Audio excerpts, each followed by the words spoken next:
Hello students, this is Sriram info all India government jobs అండి. ప్రతి government job notification release అవగానే మన ఛానల్లో పోస్ట్ చేయడం జరుగుతుంది. ఇంకా మన ఛానల్ ఎవరైనా సబ్స్క్రైబ్ చేసుకోకపోతే సబ్స్క్రైబ్ చేసుకొని బెల్ ఐకాన్ ఆన్ చేసుకొని పెట్టుకుంటే నా ప్రతి అప్డేట్ అనేది మీకు నోటిఫికేషన్ ద్వారా వస్తుంది. అలాగే మన టెలిగ్రామ్ ఛానల్లోని వాట్సాప్ ఛానల్లోని మీరు జాయిన్ అయినట్టయితే ఫాస్ట్ అప్డేట్స్ అనేవి మీకు వస్తుందండి. Job information, exam dates, result dates and previous question papers కూడా నేను అందులో సెండ్ చేస్తాను. మీకు వాట్సాప్ ఉంటే వాట్సాప్ ఛానల్లో జాయిన్ అవ్వండి, టెలిగ్రామ్ ఉంటే టెలిగ్రామ్ ఛానల్లో జాయిన్ అవ్వండి. లింక్ అనేది కింద డిస్క్రిప్షన్లో ఉందండి.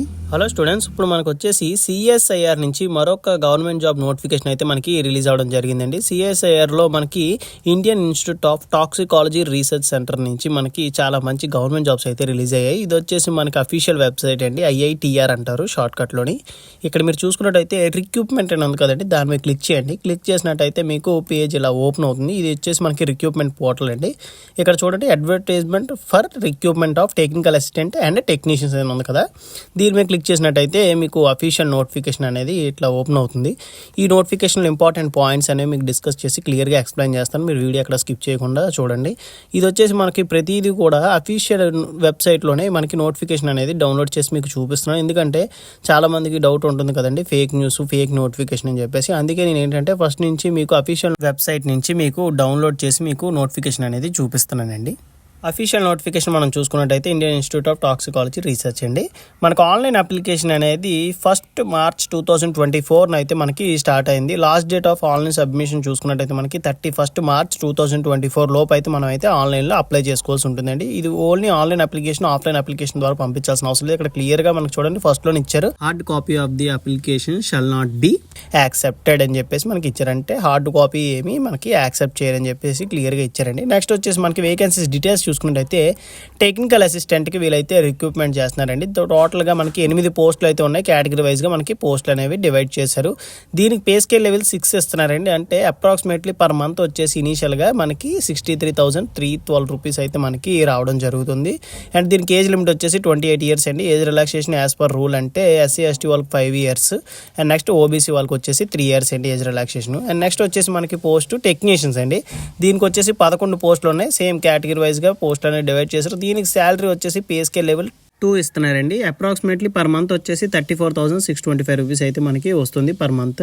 అండ్ నెక్స్ట్ ఏజ్ లిమిట్ చూసుకున్నట్టయితే 18 ఇయర్స్ నుంచి 28 ఇయర్స్ ఉన్న వాళ్ళు ఎవరైనా సరే దీనికి అప్లై చేసుకోవచ్చు. ఏజ్ రిలాక్సేషన్ సేమ్ అండి, 5 years for SC ST and OBC వాళ్ళకి 3 ఇయర్స్ అండి. పైన టెక్నికల్ అసిస్టెంట్, కింద టెక్నీషియన్స్ కూడా ఏజ్ లిమిట్ సేమ్ అండి. 18 ఇయర్స్ నుంచి 28 ఇయర్స్ ఉన్న వాళ్ళు ఎవరైనా సరే దీనికి అప్లై చేసుకోవచ్చు. ఓకేనా. ఎడ్యుకేషన్ క్వాలిఫికేషన్ డీటెయిల్స్ చూసుకున్నట్టయితే మనకి ఫస్ట్ టెక్నీషియన్స్ చూద్దామండి.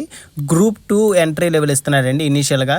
అండ్ నెక్స్ట్ దీనికి వచ్చేసి ఫస్ట్ పోస్ట్ కోడ్ అండి ఇది. ఓకేనా. పోస్ట్ కోడ్ టెక్నీషియన్స్లో మనకి కెమికల్ సైన్స్ విభాగంలో తీస్తున్న రిక్రూట్మెంట్. పోస్ట్ కోడ్ అనేది మనం అప్లై చేస్తున్నప్పుడు మనకి యూజ్ అవుతుంది. పోస్ట్ కోడ్ మాత్రం గుర్తుపెట్టుకోండి. ఓకేనా. దీనికి వచ్చేసి మనకి టోటల్గా 3 పోస్టులు అయితే ఉన్నాయండి. ఎడ్యుకేషన్ క్వాలిఫికేషన్ డీటెయిల్స్ చూసుకున్నట్టయితే 10th పాటుగా ITIలో మనకి ల్యాబొరేటరీ అసిస్టెంట్ ఇన్ కెమికల్ ప్లాంట్స్లో చేసిన వాళ్ళు ఎవరైనా సరే దీనికి అప్లై చేసుకోవచ్చండి. ఓకేనా. అండ్ నెక్స్ట్ మనకు వచ్చేసి పోస్ట్ కోడ్ TEC2 అండి. టెక్నీషియన్స్లోనే same sensor and device development అండి.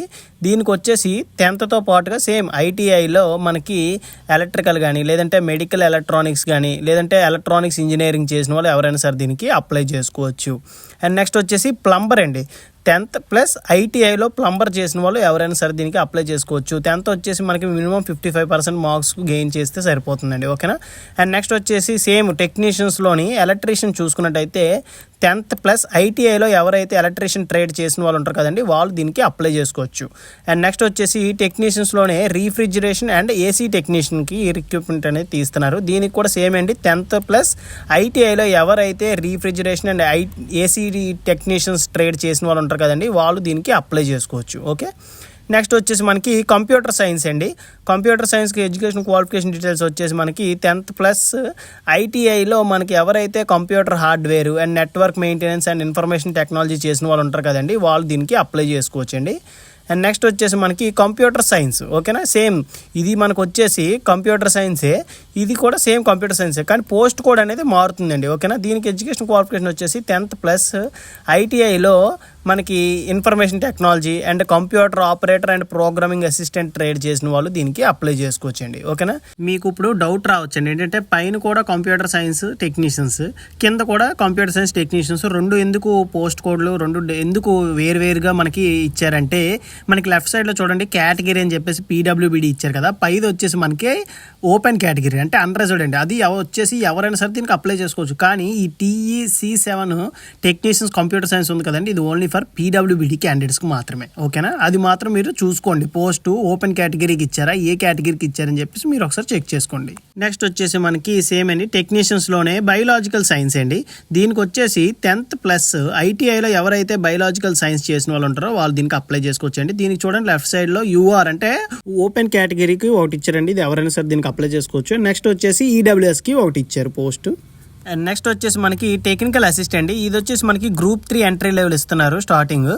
ఇది వచ్చేసి మనకి పోస్ట్ కోడ్ అండి, TA1 అనేది. టెక్నికల్ అసిస్టెంట్లో కెమికల్ సైన్స్కి చూసుకున్నట్టయితే మనకి ఓపెన్ కేటగిరీలో రిక్రూట్మెంట్ అనేది తీస్తున్నారండి. దీనికి ఎడ్యుకేషన్ క్వాలిఫికేషన్ వచ్చేసి BSc ఇన్ కెమికల్ సైన్స్ చేస్తూ 1 year డిప్లొమా సర్టిఫికేట్ అయితే కావాలండి కెమికల్ విభాగంలో. ఓకేనా, కెమికల్ విభాగంలో డిప్లొమాలో 1 year సర్టిఫికేట్ అయితే కావాలి. And next BSc chemical certificate కూడా మీకు కావాలండి, డిగ్రీ అర్హత. అండ్ నెక్స్ట్ లేదు అనుకుంటే అని చెప్పి ఇచ్చారు కదండి, BSc ఇన్ కెమిస్ట్రీ చేస్తూ 1 year ఎక్స్పీరియన్స్ అయితే అడిగారండి దీనికి. ఓకేనా, BScలో కెమిస్ట్రీ చేసి 1 year ఎక్స్పీరియన్స్ ఉన్న వాళ్ళు ఎవరైనా సరే దీనికి అప్లై చేసుకోవచ్చు.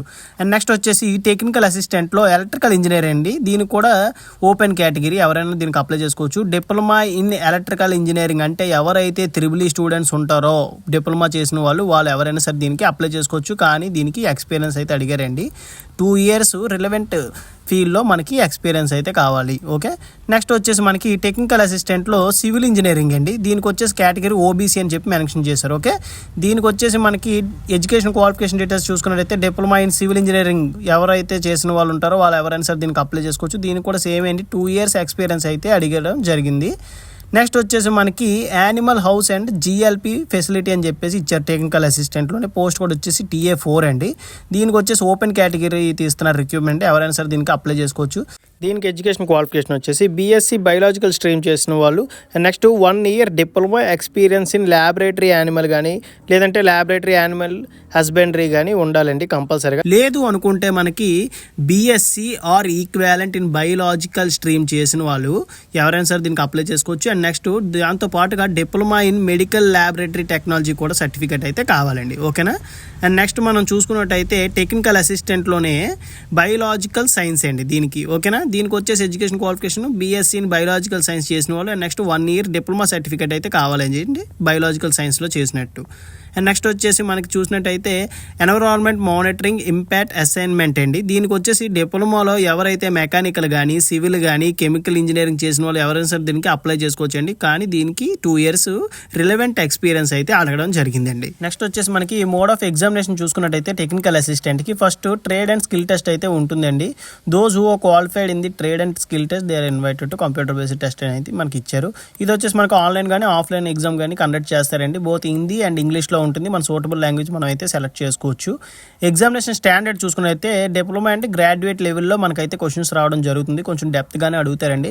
And total number of questions చూసుకున్నట్టయితే మనకి 200 క్వశ్చన్స్ ఉంటాయి, 3 hours టైం అయితే ఉంటుందండి. టోటల్గా మనకి 3 పేపర్స్ అయితే ఉంటుంది, పేపర్ 1, పేపర్ 2, పేపర్ 3. పేపర్ 1 వచ్చేసి జస్ట్ మినిమం క్వాలిఫై కోసం అన్నమాట. టోటల్ 50 క్వశ్చన్స్ ఉంటాయి, 100 మార్క్స్ అండి. ఒక క్వశ్చన్ వచ్చేసి 2 marks. దీనికి వచ్చేసి మనకి ఎటువంటి నెగిటివ్ మార్కింగ్ అయితే ఏమి ఉండదండి పేపర్ 1లో. పేపర్ 2 వచ్చేసి మనకి general awareness and English language మీద అయితే ఉంటుంది, 25 క్వశ్చన్స్ ఉంటుంది. ఒక క్వశ్చన్ వచ్చేసి మనకి 3 marks క్యారీ అవుతున్నాయి, 75 marks అండి for general awareness, and English వచ్చేసి 75 marks. దీనికి వచ్చేసి మనకి నెగిటివ్ మార్కింగ్ అయితే ఉంటుందండి, ఒక negative marking for 1 wrong answer. And next వచ్చేసి పార్ట్ 3 మనకి చూసుకున్నట్టయితే 90 minutes టైం అయితే ఉంటుంది. దీనికి వచ్చేసి ఎవరైతే రిలవెంట్ ట్రేడ్ వాళ్ళు ఉంటారు కదా దానికి సంబంధించి క్వశ్చన్స్ అయితే అడుగుతారు. ఇప్పుడు ఎలక్ట్రికల్ వాళ్ళకి వచ్చేసి ఎలక్ట్రికల్ వాళ్ళకి సంబంధించి, మెకానికల్ వాళ్ళకి సంబంధించి మెకానికల్ వాళ్ళకి ఆ రిలవెంట్ ట్రేడ్ మీద అయితే డిసిప్లిన్ మీద అడగడం జరుగుతుంది. 100 క్వశ్చన్స్ ఉంటాయండి, ఒక క్వశ్చన్ ఎగ్జామినేషన్ వచ్చేసి 3 మార్క్స్, టోటల్ 300 మార్క్స్ అండి. దీనికి కూడా నెగిటివ్ మార్కింగ్ అయితే ఉంటుంది. ఓకేనా, చాలా జాగ్రత్తగా మీరైతే ఆన్సర్స్ అనేవి చేయాల్సి ఉంటుంది. నెక్స్ట్ వచ్చేసి మనకి టెక్నీషియన్స్ చూసుకున్నట్టయితే ట్రేడ్ అండ్ స్కిల్ టెస్ట్ ఉంటుంది. క్వాలిఫై అయినట్టయితే మీకు కంప్యూటర్ బేస్డ్ టెస్ట్ ఉంటుంది. బోత్ హిందీ అండ్ ఇంగ్లీష్లో ఉంటుందండి. సూటబుల్ లాంగ్వేజ్ అయితే మనం అయితే సెలెక్ట్ చేసుకోవచ్చు. స్టాండర్డ్ ఆఫ్ ఎగ్జామినేషన్ దీనికి చూసుకున్నట్టయితే కొంచెం బేసిక్ లెవెల్లో అడుగుతారండి. 10th ITI and inter base మీద మీకు అయితే క్వశ్చన్స్ రావడం జరుగుతాయి. Total 150 questions, 2 hours 30 minutes time అయితే ఉంటుందండి. దీనికి కూడా సేమ్ అండి. Paper 1, paper 2 and next paper 3. Negative marking అనేది పేపర్ 2, పేపర్ 3 మీద ఉంటుంది. పేపర్ 1కి వచ్చేసి ఎటువంటి నెగిటివ్ మార్కింగ్ అనేది ఏమీ ఉండదు. ఒకసారి ఈ డీటెయిల్స్ అనేవి నేను కింద డిస్క్రిప్షన్ ఇస్తాను. ఒకసారి మీరు సిలబస్ అవన్నీ ఒకసారి చెక్ చేసుకోండి. నెక్స్ట్ వచ్చేసి జనరల్ ఇన్ఫర్మేషన్స్ అండ్ కండిషన్స్ చూసుకున్నట్టయితే సెంట్రల్ గవర్నమెంట్ జాబ్ ఎంప్లాయీస్కి ఎలా అయితే అలవెన్సెస్ ఉంటాయో అన్నీ మీకు ఉంటాయండి. DA, HRA and travelling allowance అని చెప్పేసి సేమ్ సెంట్రల్ గవర్నమెంట్ ఎంప్లాయీస్కి అన్ని బెనిఫిట్స్ అయితే ఉంటాయో సేమ్ మీకు కూడా అదే ఉంటుంది. అదర్ కండిషన్స్ చూసుకున్నట్టయితే ఇండియన్ సిటిజన్స్ మాత్రమే దీనికి అప్లై చేసుకోవడానికి ఉంటుందండి. ఆన్లైన్ అప్లికేషన్ అనేది 31st March 2024 లోపు అయితే మనం అయితే పంపించాల్సి ఉంటుంది. ఆన్లైన్ అప్లికేషన్ మాత్రమే పంపించాలండి. నో అదర్ మోడ్ అని చెప్పేసి మనకి ఇచ్చారు. అండ్ నెక్స్ట్ వచ్చేసి ఇన్కంప్లీట్ అప్లికేషన్స్ అంటే మీరు ప్రాపర్గా అప్లికేషన్ అనేది సెండ్ చేయకపోతే రిజెక్ట్ చేస్తామని చెప్పేసి మనకి ఇక్కడ ఇవ్వడం జరిగింది. And next the period of experience ఇవన్నీ ఎలా క్యాలిక్యులేట్ చేస్తారంటే పర్మనెంట్ బేస్డ్ మీద ఉండాలండి. పార్ట్ టైం కానీ డైలీ వేజెస్ కానీ వీటి మీద ఉంటే అది ఎక్స్పీరియన్స్ కింద కన్సిడర్ చేయరని చెప్పేసి మనకి ఇవ్వడం జరిగింది. అండ్ నెక్స్ట్ చాలా ఇంపార్టెంట్ పాయింట్ అండి ఇది, నేను గ్రీన్ కలర్లో మార్క్ చేసాను కదా. ఇది వచ్చేసి ఏంటంటే మనకి ఎక్స్పీరియన్స్ అనేది హిందీ ఇంగ్లీష్లో ఉంటే ప్రాబ్లం లేదండి. అదర్ లాంగ్వేజ్లో ఏమైనా ఉంటే దాన్ని ట్రాన్స్లేట్ చేసి గెజిటర్ ఆఫీస్తో సంతకం చేసి మీరైతే అప్లోడ్ చేయాల్సి ఉంటుందని చెప్పేసి మనకి ఇక్కడ క్లియర్గా ఇచ్చారు. ఓకే, నెక్స్ట్ వచ్చేసి సిలబస్ అవన్నీ చెప్పేసి మనకి ఇన్స్టిట్యూట్ వెబ్సైట్లో ఉంటుందని చెప్పి మనకి ఇక్కడ క్లియర్గా ఇచ్చారు. అండ్ నెక్స్ట్ టెక్నికల్ ఇష్యూస్ ఏవైనా ఉంటే మనకి ఇక్కడ ఇచ్చారు కదండి. ఈ వెబ్సైట్ ద్వారా మనం అయితే వెళ్ళి కాంటాక్ట్ అవ్వచ్చు వాళ్ళని. మనకి ఇంకేమైనా ప్రాబ్లమ్స్ ఏమైనా ఉంటే వీలైతే సొల్యూషన్ అనేది మనకి ప్రొవైడ్ చేస్తారు. నెక్స్ట్ ఏజ్ రిలాక్సేషన్ ఆల్రెడీ చెప్పాను కదండి. 5 years for SC ST, 3 years for OBC candidates అండి. నెక్స్ట్ ఇది ఎలా అప్లై చేసుకోవాలి ఏంటని చెప్పేసి మనకి స్టెప్ బై స్టెప్ ప్రాసెస్ అయితే మనకి ఇవ్వడం జరిగింది. ఇది ఆన్లైన్ అప్లికేషన్ లింక్ అండి, నేను కింద డిస్క్రిప్షన్లో కూడా ఇస్తాను. అప్లికేషన్ ఫీ వచ్చేసి మనకి 500 రూపీస్ అనేది అప్లికేషన్ ఫీజు అనేది ఉంటుందండి. ఆన్లైన్లో మనం అయితే పే చేసేయచ్చు. SC ST, PWBD and women and regular CSIR employees ఎవరైనా ఉన్నా, నెక్స్ట్ ఎక్స్ సర్వీస్ మ్యాన్స్కి వచ్చేసి ఎటువంటి ఎగ్జామినేషన్ ఫీజు అనేది ఏమీ లేదండి. మనకు వచ్చేసి ఫోటో అండ్ సిగ్నేచర్ అయితే అప్లోడ్ చేయాల్సి ఉంటుంది. ఫైల్ సైజ్ వచ్చేసి 50 KB అండి. అండ్ నెక్స్ట్ వచ్చేసి మల్టిపుల్ అప్లికేషన్స్ అనేవి పెట్టుకోవచ్చు, కానీ సపరేట్ అప్లికేషన్ అనేది మనం పంపించాల్సి ఉంటుంది ఆన్లైన్లో. డిస్క్రిప్షన్ ఇచ్చిన లింక్ మీద క్లిక్ చేస్తే మీకు పేజ్ ఇలా ఓపెన్ అవుతుందండి. రిక్రూట్మెంట్ పోర్టల్ ఇక్కడ చూడండి, మీకు online application starting date and last date కూడా మనకు మెన్షన్ చేశారు 31st March 2024 అని చెప్పి. మీ దగ్గర ఆల్రెడీ లాగిన్ డీటెయిల్స్ ఉన్నట్టయితే క్లిక్ హియర్ ఫర్ లాగిన్ ఉంది కదండి, దాని మీద క్లిక్ చేసి లాగిన్ అవ్వండి. మీ డీటెయిల్స్ యూస్ చేసుకుని తర్వాత అప్లికేషన్ ప్రాసెస్ అనేది స్టార్ట్ అవుతుంది. లేదు అనుకుంటే ఇక్కడ క్లిక్ హియర్ ఫర్ రిజిస్ట్రేషన్ ఉంది కదండి, దాని మీద క్లిక్ చేయండి. క్లిక్ చేసినట్టయితే మీకు పేజ్ ఇలా ఓపెన్ అవుతుంది. మీరు కిందకి స్క్రోల్ చేసేసండి.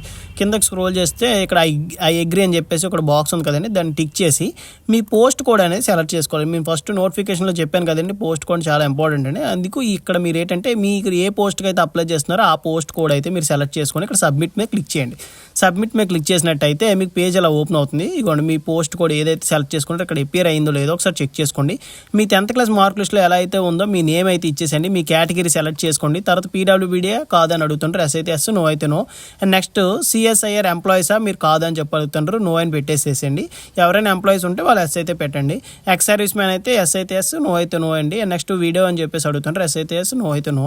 అండ్ నెక్స్ట్ మీ వ్యాలిడ్ ఈమెయిల్ ఐడి అయితే ఇవ్వండి, ఎందుకంటే future communication for admit card కానీ కాల్ లెటర్ కానీ మీ ఈమెయిల్ ఐడి ద్వారా కమ్యూనికేట్ చేస్తారు. మీ ఈమెయిల్ ఐడి సేమ్ ఇక్కడ ఏదైతే ఎంటర్ చేస్తారో ఇక్కడ కూడా సేమ్ ఎంటర్ చేయండి. పాస్వర్డ్ ఒకటి క్రియేట్ చేసుకోండి గుర్తుండేలాగా. సేమ్ పాస్వర్డ్ అయితే కింద కూడా ఎంటర్ చేసి మీ mobile number same mobile number కూడా ఇక్కడ ఎంటర్ చేసి మీ జెండర్ అయితే సెలెక్ట్ చేసుకోండి. నెక్స్ట్ వచ్చేసి మనకి కేటగిరీ ఫర్ ఫీజ్ రిలాక్సేషన్ అండి. ఫీజ్ రిలాక్సేషన్ వచ్చేసి SC ST, PWBD, women, regular CSIR employees, ex service మ్యాన్కి వచ్చేసి ఎటువంటి అప్లికేషన్ ఫీజు లేదు కదండి, వాళ్ళు అయితే ఏం పే చేయాల్సిన లేదు. రిమైనింగ్ అదర్ కేటగిరీస్ వచ్చేసి ఇక్కడ click here for payment SBI collect ద్వారా మీరైతే పే చేసి వచ్చిన రిఫరెన్స్ నెంబర్ ఇక్కడ ఎంటర్ చేసి వచ్చిన కాపీ అనేది జిరాక్స్ తీసి మీరు కింద సైన్ చేసి సెల్ఫ్ అటాచ్డ్ చేసి ఇక్కడ మీరైతే PDF ఫార్మాట్లో 1 MB లోపు అయితే మీరైతే అప్లోడ్ చేయాల్సి ఉంటుంది. మీ డేట్ ఆఫ్ బర్త్ ఏజ్ యాక్షన్ చేసేసి ఇక్కడ అగ్రీ అని చెప్పేసి పెట్టేసి సబ్మిట్ చేసినట్టయితే మీ రిజిస్ట్రేషన్ డీటెయిల్స్ అనేవి మీ ఈమెయిల్ ఐడికి వస్తుందండి. ఆ డీటెయిల్స్ యూజ్ చేసుకొని మీరు లాగిన్ అయినట్టయితే అప్లికేషన్ ప్రాసెస్ అనేది స్టార్ట్ అవుతుంది. మీకు ఇంకా ఈ అప్లికేషన్ ప్రాసెస్లో కానీ లేదా నోటిఫికేషన్లో కానీ మీకు ఇంకా ఏమైనా డౌట్ ఉంటే నాకు కింద కామెంట్ బాక్స్లో కామెంట్ చేయండి, మీకు ఖచ్చితంగా నేనైతే రిప్లై ఇస్తానండి. వీడియో నచ్చినట్టయితే లైక్ చేయండి, అలాగే మీ ఫ్రెండ్స్కి కూడా షేర్ చేయండి. ఇన్ఫర్మేషన్ అనేది వాళ్ళకి కూడా యూజ్ అవుతుందండి. Thank you so much for watching video. Keep supporting me.